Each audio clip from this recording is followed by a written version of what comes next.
Now let's understand his profession. As a tax collector, according to how he was viewed amongst his countrymen, he was considered a traitor, and to the level of being considered a thief, because that's exactly what he was. He was what Jews referred to, I probably won't get the exact pronunciation, but as he was called or known as a mokez, or a little mokez, and I'll explain what that means.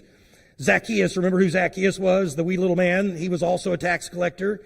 He was a great mokez, which really meant this, that Zacchaeus didn't collect taxes personally for the most part.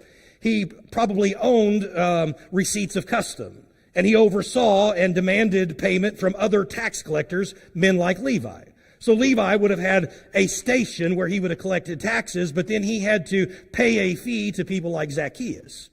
And so in this case, being a person like Levi, they would sit at the custom tables and receive the taxes, and get this, they could charge whatever they wanted to charge. So long as they gave the money that was required to people like Zacchaeus, they could get away with whatever they wanted.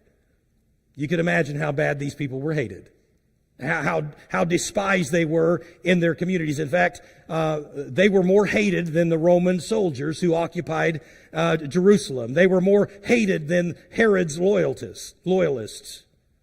Because to become one, literally, you had to sell your soul to Rome. You had to abandon everything. And when you did so, the consequences of becoming a tax collector were this.